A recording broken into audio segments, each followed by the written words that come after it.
تشوف حد من الجمهور اللي بره مش معانا من الوسط لامم صور عنك. حد هيطلع يشتم بقى والحاجات اللي لا بالعكس، من خلال موقعنا قعدنا نقول مين معاه صور مع رامز ومع فلان ومع فلان ومع فلان، وحطينا اسامي ال60 فنان اللي احنا هنستضيفهم في هذا البرنامج. ففي ناس تطوعت جت قالت واطلعنا على الصور اتفرجنا عليها وقعدنا معاهم. شوفها دلوقتي؟ لا تسمح لي اشوف الضيف الاول وبعدين اشوف الصور عشان يبقى اصل وصوره. طبعا. اتفضلي يا مي.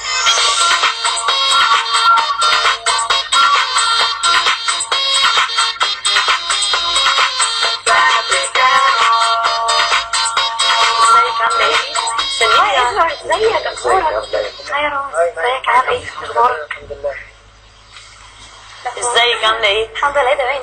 احنا مبسوطين جدا انك معانا النهارده لانك انت الصديقه اللي من بره اللي معاها صور تجمعه برامز. اهلا وسهلا بيك، انا بجد مبسوطه قوي ان انا معاكم النهارده، انا فرحانه جدا. وبجد رامز حد جميل قوي وحد شهم جدا وصاحب صاحبه وجدع موت اصلا، فالواحد اكيد يبقى مبسوط لو كان معايا. طبعا معاكم كلكم اكيد والله يعني. طب تحبي تتكلمي عن موقف حصل بينك وبين رامز ولا نشوف الصور الاول؟ يلا نشوف صوره كده. طب سؤال بس بيحضرني دلوقتي، انت تعرفتي الاول بدايه علاقتك برامز امتى؟ رامز اتعرفت عليه كان بيعمل فيلم احلام الفتى الطائش وكان قاعد في صاله البلياردو مع اصحابه. وفجاه كده راح قايل نكته لطيفه جدا بصوت عالي، فاحنا كنا قاعدين انا واصحابي سمعناها بموتنا على نفسنا بالضحك. مش عارفه طبعا اسكندرانيه صح؟ فمش عايزه اقول لك بقى انت عارفه نكت رامز اكيد تموت من الضحك يعني. فاحنا ضحكنا بصوت عالي فهو سمعنا وشافنا بقى، فجاب خفه الدم كده وتعرف علينا وخد تليفوناتنا ويعني كلمنا بقى. بعد كده بقى في عرف بعد كده. فاكر يا رامز لما عزمتني على التصوير؟ طب ايه تطورات العلاقه ما بينك وما بين رامز؟ ده ايامها بعدها بايام عزمني على التصوير بتاع اللي هو فيلم احلام الفتى الطائش. احلام في ايام وعرفني على الكاست بتاع الفيلم كله، جميله نيلي كريم والفنان حسن حسني وانجي علي. صح. احلى حاجه في رامز اصلا ان هو ما عندوش اللي هو مراد الشهره والنجوميه بقى، الحمد لله حد بسيط جدا وحد متواضع قوي، ما عندوش الكبر ده. طب نحب ولا ايه يا دورة راح اشتري موت اعمل ايه؟ الحمد لله تمام. تلقائيه قوي. لا طبيعيه. طب نشوف الصور، نتفرج على الصور. دي صورة بس موقفها، بس انا مش عارفه ايه اللي مخليكي يعني هو مكشر وانتي عامله بقك كده. لا انا عايزه اقول لك ان هو كان مستعجل قوي واحنا كان في حاجه حصلت فهو كان قاومني بسرعه علشان نجري قبل حد تاني. ايه ده؟ ايه اللي قاومك بسرعه؟ مش فاهم. انت مش شايف يا رامز؟ طيب عامه دي صوره حلوه قوي. كان بيقومك بسرعه كنتوا في التصوير؟ كنا كنا قاعدين في كافيه كده بعد التصوير. هو رامز بيحب يهزر. انت عارفه مواقفه اصلا يا حبيبتي يخرب عقلك. اللي يعرف رامز اصلا ما يسلمش. كنت عايزه تقولي ايه اللي ما قلتيش اسمها ايه؟ ادوارد ده فاكر اكيد الحوار لما دبسناه انا وهو، لما دبسنا الاستاذ على عزومه ورحنا بالعربيه. لحظه انت ايه رد فعلك الفريز؟ انت في حد عمك؟ هو ما سمعش حاجه. ما نطقش في حس ان حد عايزه عمك. يقول ايه يعني؟ ايه؟ عايزه يقول انت فجاه طب دخلتي بقى هو من فضل اسمع القصه. ايه؟ افهم قصه ايه؟ السوق. قولي قولي دلوقتي. مشكله عايزه اقول لك ان احنا انت يا سايلن. الله بقول لك ايه؟ لو كانت واحده كده رامز لو ما سكتش هطلعك بره. ايه ده؟ هو نفس بس لا اللي يقعد معاه شويه اكيد لازم يزود. انا عاشر الام. شوف كسفتك. يا نهار اسود يا نهار اسود، يعني جايبين يا جماعه الصوره دي جميله. انت يهبل ده انت يهبل دي صورتك.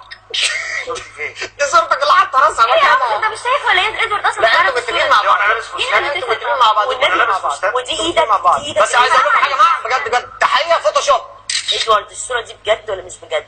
انت بتقول انت اكتر واحد صح. يعني هي باينه ايه يا جماعه اللي عمل فوتوشوب ده هيضيع. يا نهار اسود بجد هيروح النار. الصور اللي قبل كده بجد. انت بتنكر ليه؟ هيروح النار. انت خايف من حاجه؟ اسكتي شويه. انت بتنكر ليه؟ اصل عادي يعني ايه ده عايز يعني صحاب يعني يا جماعه انا اعترفت انا اعترفت ان كان لا مش عايزين علاقه اسمها يعني بلاش بواخه. لا بلاش بواخه بجد. قول كنت بتصور معاها في فتره من الفترات. ماما ماله؟ انا مش عارف اقول له ايه بصراحه. ماله؟ يعني نزل رجلك واصحى. ولا انا مش عارف اقول لك على حاجه. انا ندمت على علاقه صداقتنا. ليه يا رامز؟ بس هي الموضوع يعني ابسط من كده بكتير. مش فاكر لما يعني كنت رامز على دايماً الفلوس بتاعت طب ممكن اسالك سؤال؟ لو انت بجد فاكره مين تاني غير ادوارد شهد على جوازنا؟ انت بتهرج يا رامز. مين؟ هو تقريبا زياده. خلاص يا رامز خلاص يا مي خلاص يا جماعه نعتبر ان احنا ما شفناش الصور ومعلش يا رامز احنا يمكن خدعنا. احنا سوري يمكن هو بيكذب احنا مش عارفين. احنا وضعنا صعب قوي. يعني ايه يعني؟ يعني احنا بذلنا جهد. انت بتنكر يعني؟ تفضلي يعني انت بتنكر دلوقتي؟ تفضلي ان علاقتنا خلاص يا رامز خلاص. مشروعه ولا غير مشروعه زي خالد يوسف كان مشروع. على فكره ما بقاش دمك خفيف. انا اسف جدا. عيب يعني بصراحه يعني انا مش عارفه خلاص يا ادوارد، ما هتقول ايه؟ هتقول ايه يعني؟ هو انسان بجد مش عارفه. طب لحظه واحده، ادوارد متجوز؟ طبعا. مراته اسمها ايه؟ I don't know. You don't هو انا know؟ اتدخل في مش السياسه؟ معنى قلت يا دونو لان صاحبي مش زيك. كان سبيك انجلش؟ انا مش عارفه اتكلم بقى. طب هو Do you know؟ اديله فرصه انت يتكلم. بتكلمني Do كانك you know بتعرفني. ادوارد وايف؟ رامز Do you know انت Edward؟ بتتكلم كانك بتعرفني. Do you تعرفني know كلمه Edward's wife؟ هو انت عندك كام سنه؟ مادمازيل سوري. مادمازيل ادي ادوارد فرصه يتكلم. تتكلمي ازاي؟ يعني انا عايز اقول رامز يعني ليه علاقات كتير، واقدر اقول ان يعني مش يعني مع العلاقات الكتير هو ممكن بيعرف ناس كتير. علاقات؟ انت كمان ليك علاقات وصحاب غيري؟ كذاب يلا، مش عارف تمثل يا هبل، مش عارف تمثل. اقولها لكم انا؟ اوكي. رامز سيب صح. بجد انا مش عارفه ايه اللي انت بتعمله ده بجد. انا همشي. اتهبلت. انت بجد يعني مش عارفه اقول لك يعني 20 علاقات وليك صحاب غيري وعندك جرأة تخليني انا شكلي كده قدام الناس وتحبطني وتخليني انا كده ابقى مرتبكه قدام الناس مش عارفه اقول ايه وبتنكرني. انا بجد تفتكري عارفه انا بنكرك ليه؟ عارفه انا بنكرك ليه؟ لا بجد انت عارفه كويس انا بنكرك لا ليه؟ كفايه قوي. عارفة مش كويس. داعي خالص يا ادوارد ان انت تحامينا قوي حاجه لانه اساسا سوري معلش ان انا ظلمتك قبل ما امشي. لازم اقول لك ده انا ظلمتك بجد وخدت فكره عنك مش كويسه. طبعا هو اللي عطاها لي الاستاذ رامز حبيبك اللي انت بتدافع عنه دلوقتي تقول لي على فكرة انا عندي انا مش كويس. ده مش وانا مالي انا بالموضوع ده. لا اسال الاستاذ والله مش انا اللي عرفت. انا ما اعرفش خصوصياته اكيد هو اللي قالها لي. طب انا ما اعرفش. هو قال لك ايه؟ زي لو قال لك ايه انت قلتي ادوارد دخلتي في الموضوع ليه؟ ايه الموضوع؟ لا انا بجد قبل مش لازم اعتذر. انا دلوقتي صدقته على الكلام اللي طبعا الكلام الكتير اللي كان بيقوله اكيد دلوقتي انا عن ادوارد في اللي عمل ادوارد. لا استني لا لحظه واحده انتصار. لو بتتكلمي عن علاقتي بميسه، لا ميسه انت كنت عارفه علاقتي من زمان بيها وقلت لك قبل ما يحصل بينا ارتباط ان انا ميسه دي لا يمكن استغنى عنها ابدا. انا قلت لك كده وانت وافقتي. كونك وافقتي من الاول ان انت شخصيه موافقه خلاص. لحظه احنا بنتكلم دلوقتي عن ايه؟ ايه يا جماعه بقى؟ اعمل ايه اكتر من كده؟ لحظه صغيره. انا ما اعرفش يا رامز. رامز انت كنت حاضر في القعده. انا مش عايزاك في الحلقه. لحظه بقى مش بمزاجك. انت واحده عجيره هتاخدي فلوس على اللي انت بتعمليه. انا كنت بحاول اهزر والطف الجو وطبعا معلش انا ما كنتش مصدقها بصراحه. انتصار ممكن تقول حاجه لا سخنت في الاخر. لا سخنت بعد ما اقول كنت ناسي معلش لكن ما تقولش لا انا كنت بهزر لكن عايز اعرف ما رامز قال لك ايه عني. انت بتقول رامز حبيبك. طبعا رامز حبيبي واحنا اخوات قوي. طب حبيبك ده كان بيقول عليك انك دمك تقيل قوي وانك بتاخد افيهات وتكررها. مش بس كده ده قال المخرج سامح في اخر ايام التصوير يا ريت تقللوا مشاهد عشان انا مش عايزه يبقى موجود. ادوارد انا قلت فاكر اخر لا يوم انا عملت كده بس عندي اسباب. لا انا عملت كده بس عندي اسباب. فاكر اخر يوم تصوير لحظه واحده لما قال لك كان معبنا معاك وقال لك لا انا مش جاي اصلا انا تعبان وهروح على البيت على طول. انت قلت كده. ادوارد كان عندي اسباب. فاكر يا ادوارد انا بعترف بس عارف ليه؟ ممكن اقول لك اسبابي. ادوارد لو كنا انتي- زودنا دورك كان هيضرك يا حبيبي. بس انت حكيتي لي كان حاجه هيضرك ثانيه. صدقني. حكيتي لي حاجه ثانيه حكيتي لي حاجه ثانيه على فكره مش انت حكيتي لي لما جاي يوصلك عن يا جماعه المشكله يا جماعه مي عايز اقول لك على حاجه. مي بصي من الاخر لو الموضوع ده عشان ميسه انا مش هسيب ميسه. مش هسيبها. ادوارد انا بس حبيتك. مش هسيبها. لحظه بقى استني بقى لحظه. مش هسيبها بقول لك. مش هسيبها. انا بقول لك لحظه بس عشان معلش انا حبيت افهمك بس عشان انت حد لحظه انا كنت واخد الموضوع تاريخي. ادوارد انا شلت دورك من الفيلم بس ليه يا اسبابي؟ عايز افهم. عندي اسباب يا ادوارد. انا عايز افهم. انا دلوقتي كنت بهزر واخد الموضوع تاريخي. يا جماعه انا عايز افهم بقى. عايز اقول لك على حاجه. عايز افهم القصه انا. اتفضل. كذاب يلا حتى من نرفزتك كذاب. انا عايز افهم القصه دلوقتي. الكلام اللي بتقوله ده انت قلته فعلا؟ هو انا ايش عرفني؟ انا معترف لك. هي ايش عرفها بالكلام ده صحيح؟ انا عملت كده فعلا. طب وانت المفروض تعمل كده يعني انت كده اكيد لما بروح انت كده اكيد لما بروح البيت يعني انت بتوري بحكي لمراتي كل خصوصياتي اكيد. فقلت لها الكلام ده هي واحده غير امينه على لو سمحت خصوصياتي. ما تقولش مراتك من فضلك. كويس ان هي ما وصلتش لغايه كده ما تقولش مراتك. رامز انا جاي على البرنامج قولي يعني علاقات. انا صاحبك وحبيبك وقلت فرصه حلوه نهرج وبتاع لكن انا واضح ان الموضوع انت ما مش بقاش فاكر اليوم اللي انا كان عندي واضح ان الموضوع ما بقاش ايه الجمل اللي حصل فيها لخبطه؟ ايه فاكر اليوم اللي انا فاكر اللي كان قال لنا حضرنا ميعاد واجل الميعاد واتصل بيك وقال لك انا عندي صداع هروح على طول على البيت. فاكر في اخر ايام تصوير الفيلم احلام الفتى الطائش.